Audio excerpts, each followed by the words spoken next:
Bom, gurizada, continuando o vídeo anterior, né? Nós estávamos comentando sobre os povos antigos.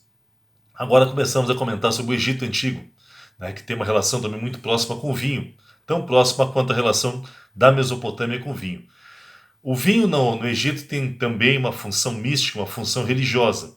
Ele também é usado para estimular o transe e, através do transe, a busca do contato com os deuses. O Egito também é politeísta.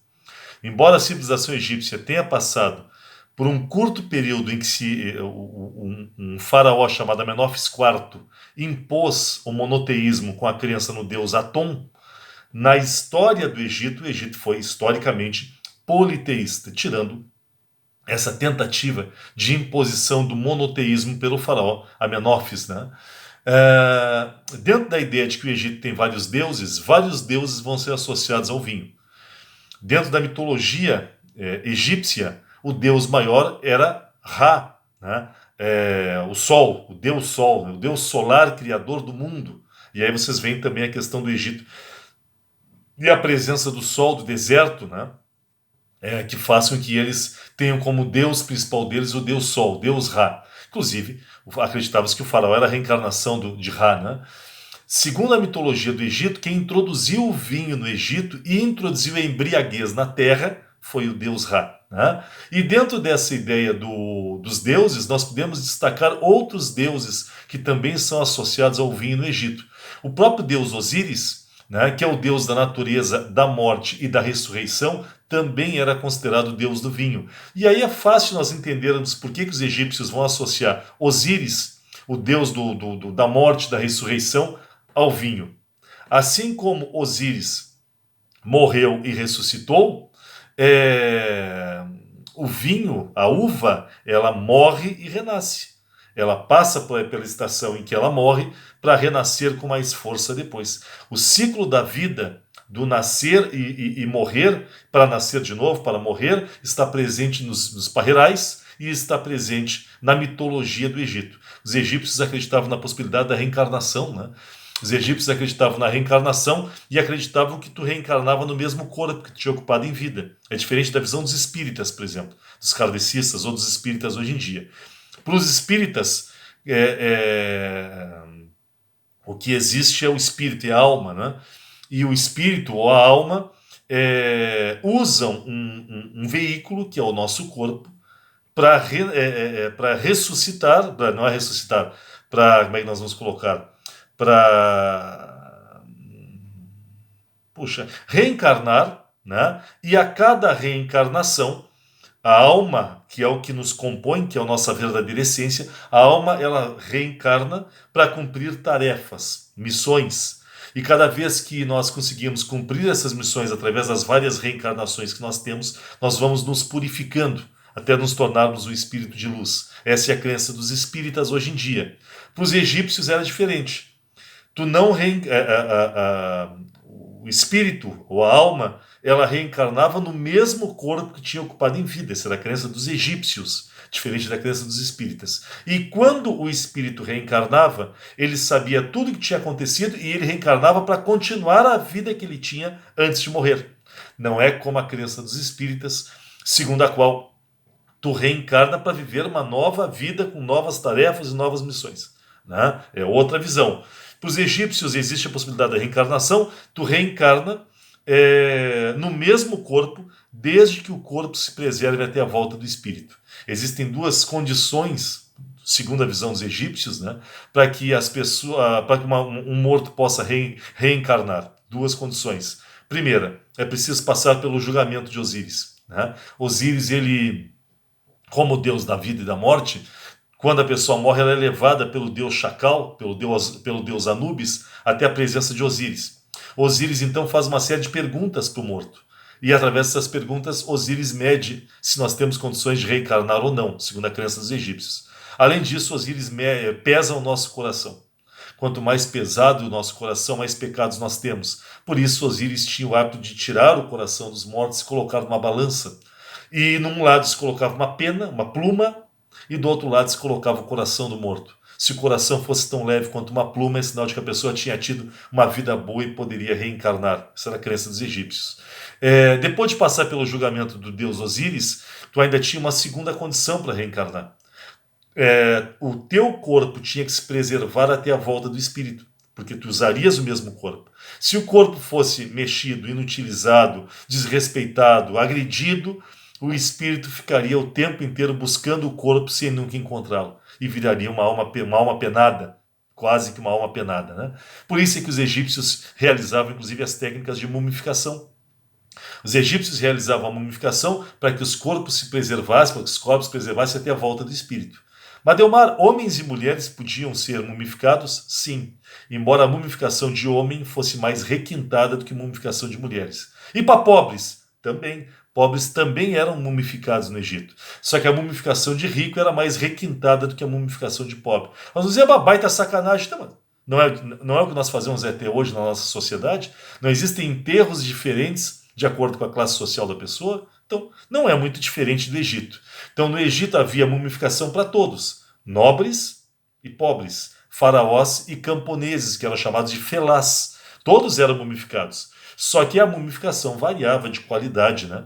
Variava de acordo com a classe social, de acordo com o gênero da pessoa. Eles ainda tinham uma crença de que quando tu morria atacado por um animal que era cultuado, você sabe que a religião egípcia, o politeísmo egípcio, ele era antropozoomórfico, ou seja, os deuses tinham formatos humanos e animais. E por isso, quando uma pessoa morria, por exemplo, uma picada de cobra, que era um animal sagrado, a pessoa morria pelo ataque de um hipopótamo, né, ou pelo ataque de um crocodilo, é sinal de que dentro da fé dos egípcios, o deus daquele animal tinha vindo buscar aquela pessoa. E, portanto, aquela pessoa teria que ter um enterro todo bem estruturado, todo abençoado, porque o Deus tinha vindo buscar diretamente aquela pessoa. Essa era a crença dos egípcios. E aí não importa se tu fosse pobre ou mulher. Quando tu morria pelo ataque de um animal sagrado, tu passava a ter um ritual sagrado de mumificação. Essa era a crença dos egípcios. O que isso tem a ver com vinho? Tudo. Porque assim como as pessoas podem reencarnar se o corpo se preservar, a uva renasce se os parreirais se preservarem. A vida de um parreiral se dá entre a morte e a ressurreição. A cada estação, a cada estações, né? O vinho renasce, como por um milagre de Osíris. Se Osíris cuida, garantindo o nosso ressuscitar, a nossa reencarnação, Osíris cuida também da vegetação e garante a sobrevivência das uvas através do nascer e do morrer dos parreirais. Bonito isso, né? E a crença muito presente nos egípcios e na crença de Osíris, o protetor do vinho. Inclusive havia uma série de festivais em homenagem a Osíris para garantir boas plantações e boas colheitas. Havia todo um cerimonial onde eram realizadas diversas festas para garantir a satisfação do deus Osíris. Nessas festas, uma das frutas, um dos cultivos que era mais celebrado era a uva, porque a uva simbolizava o nascer e renascer, como o nascer e renascer do deus Osíris e o nascer e renascer de todos nós. Tem alguns outros deuses que são associados ao vinho. Eu destacaria a deusa Sheshmu, que é a deusa da prensagem da uva. Os egípcios gostavam tanto do vinho que tinham um deus até para simbolizar a prensagem da uva. Além disso, eu coloquei isso tudo no material que está lá à disposição de vocês. O vinho simbolizava o sangue dos inimigos do deus Hathor, para o qual se fazia uma oferenda anual no Festival da Embriaguez. Os egípcios faziam um festival em homenagem à embriaguez para comemorar a vitória do deus Hathor sobre os inimigos, através do vinho, que simbolizava o sangue dos inimigos. Bom, quanto à questão da prensagem da uva, os egípcios nos lembram os nossos imigrantes na região da Serra, né? Os primeiros imigrantes italianos que chegaram ao Rio Grande do Sul no governo de Dom Pedro II. Os italianos chegaram ao Rio Grande do Sul por volta de 1870. 1870 os italianos chegaram. Primeira localidade italiana do nosso estado, Garibaldi, né? Uma inteligente escolha dos imigrantes, simbolizando um italiano, Giuseppe Garibaldi, que era também um herói gaúcho, e com isso eles garantiam a aceitação pelos gaúchos a eles que estavam chegando. No início, como é que se conseguia a maior parte do sumo? através do espremer as uvas com os pés, em tonéis. Os egípcios também faziam isso. A arte de espremer as uvas com os pés para conseguir o sumo. Bom, além disso, o início da fermentação da uva para a produção do vinho, o início era feito nos túneis, onde se dava esse amassar das uvas com os pés. Mas logo em seguida, esse sumo ele era passado para as ânforas ou para os jarros de argila, onde se completava o processo de fermentação. A maioria dos vinhos eram tintos, aliás, nos povos antigos, todos preferiam os vinhos tintos e doces. Tá? Já tínhamos comentado isso. Tá? Mesma coisa dos outros povos, eu comento dos egípcios. Mesma coisa. Muita dificuldade na preservação dos vinhos. Por isso os egípcios gostavam de tomar vinhos jovens. Tá? Era muito difícil para os egípcios preservar os vinhos. E a questão do envelhecimento do vinho não era muito bem quisto no Egito pela dificuldade da preservação do vinho. Bom, além disso, qual era o mais bebido? Vinho ou cerveja? Cerveja. Mesma coisa da Mesopotâmia, nós dizemos para o vinho. O vinho era uma bebida dos faraós, da família real e dos nobres. As camadas populares do Egito recebiam cerveja. E recebiam cerveja como pagamento, porque tanto o vinho quanto a cerveja no Egito antigo não eram considerados só bebidas alcoólicas, eram considerados alimentos em forma líquida, né? O que vários povos ao longo da história trataram assim.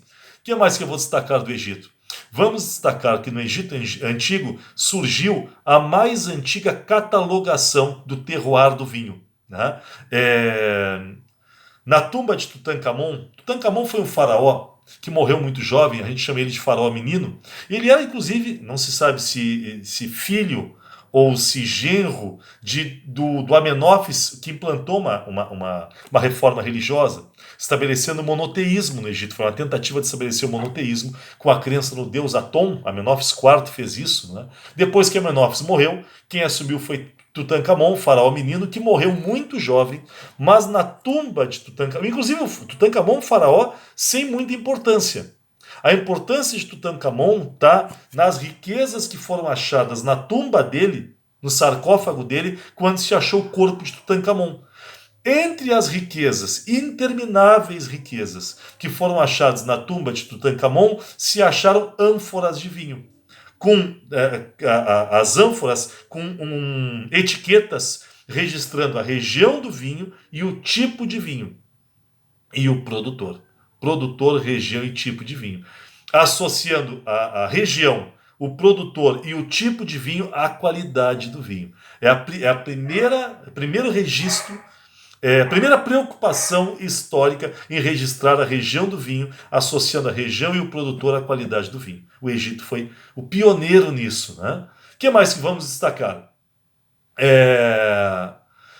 Não era bem quisto mulher beber. Tá? Não era, o vinho não era considerado uma bebida feminina. Era considerada mais uma bebida masculina. E o vinho no Egito, assim como em várias sociedades posteriores, o vinho vai ser associado à promiscuidade. Acreditava-se que a mulher, ao beber o vinho, se tornava mais promíscua. E por isso se tinha todo um cuidado, principalmente com mulheres casadas, para que elas não bebessem vinho em grande quantidade, né? Para que elas respeitassem o sagrado laço do matrimônio. Vamos brincar assim, né? Além disso, o vinho tinha todo um papel terapêutico no Egito. Associava-se o vinho à cura de uma série de doenças no Egito Antigo. Eu cito algumas. Tratar verminoses, regular o fluxo urinário, tratamento de asma, unguento, remédio para aliviar inchaços e também era aplicado a bandagens para tratar ferimentos. Além disso, o vinho era o líquido usado para lavar os órgãos quando a pessoa morria. Você sabe que se abria o corpo do morto, né, para tirar os órgãos internos, para se fazer um processo de tratamento com esses órgãos internos do corpo, para preservar eles até a volta do espírito. A primeira coisa que se fazia quando se tirava os órgãos era lavá-los em vinho.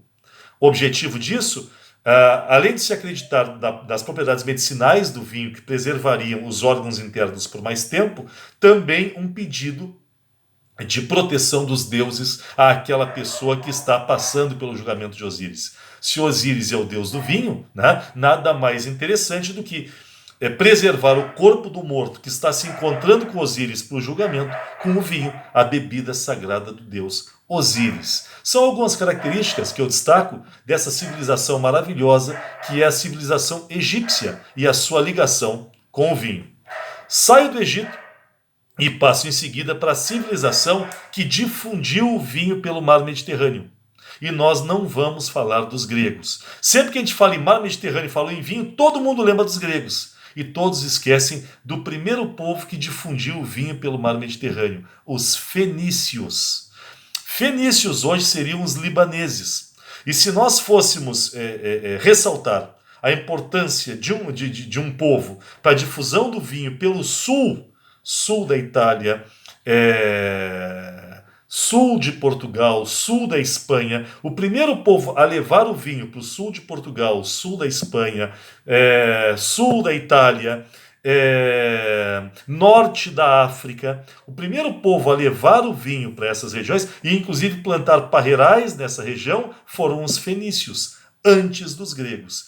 Quem seriam os fenícios hoje? Os fenícios hoje seriam os libaneses, né?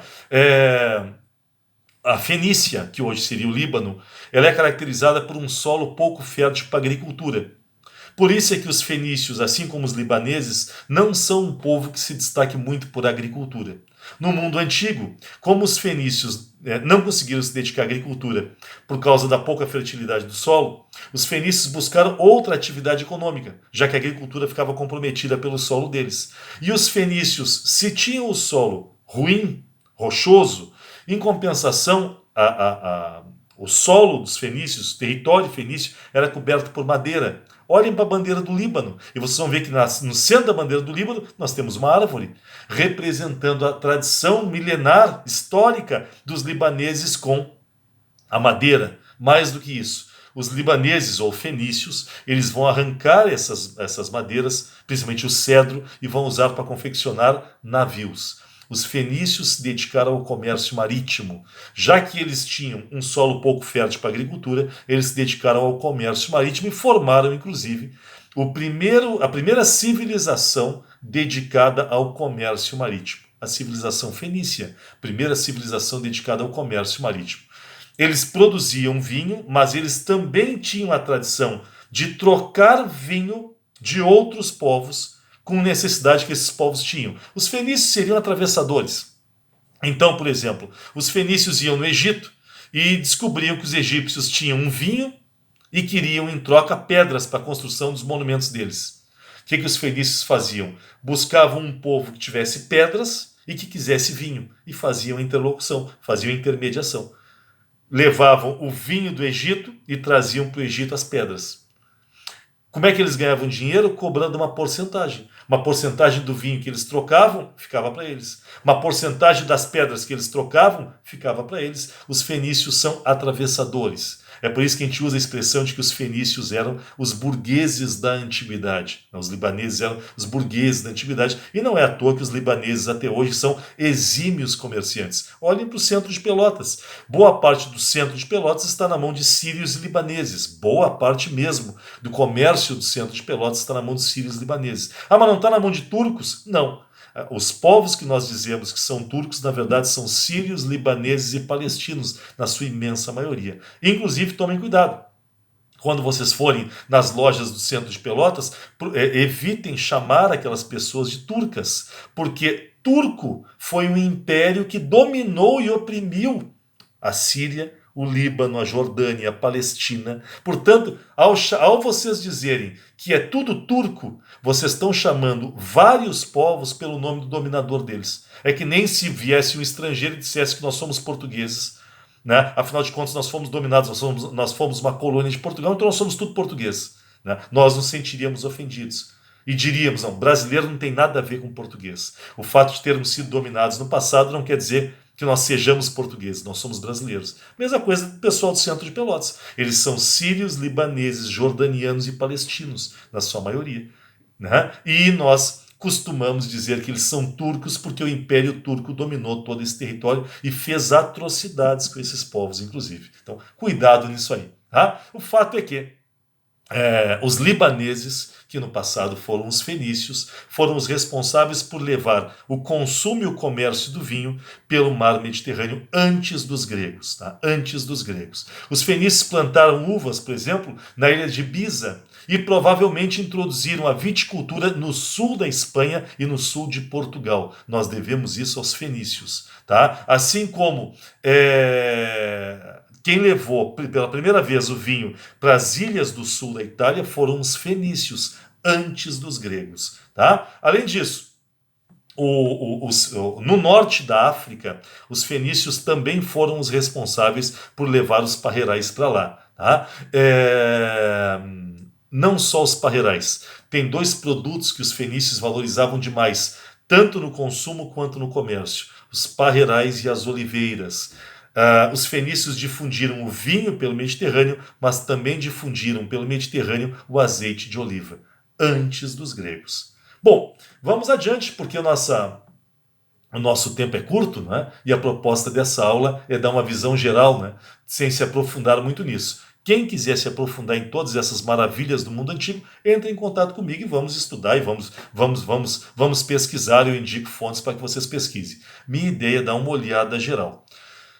Depois dos fenícios, nós vamos estudar um outro povo que tem uma ligação muito próxima com o vinho, outro povo antigo muito próximo do vinho, os hebreus, os judeus. Né? Os hebreus são muito ligados ao vinho. É só vocês notarem a quantidade de vezes que o Antigo Testamento cita o vinho. E é interessante porque quando um judeu chamado Jesus Cristo e seus discípulos estabelecerem uma ruptura com o judaísmo, que nós vamos chamar de cristianismo, o vinho que era sagrado para os judeus vai ser sagrado para os cristãos. E judeus e cristãos vão cultuar o vinho. O vinho é uma bebida sagrada para judeus e para cristãos. Como eu li no vídeo anterior, o vinho é citado, associado a Noé. Né? O primeiro agricultor e o primeiro cultivo de Noé é a vinha, é a uva. Olhem que coisa maravilhosa a ligação dos hebreus, dos judeus, com o vinho.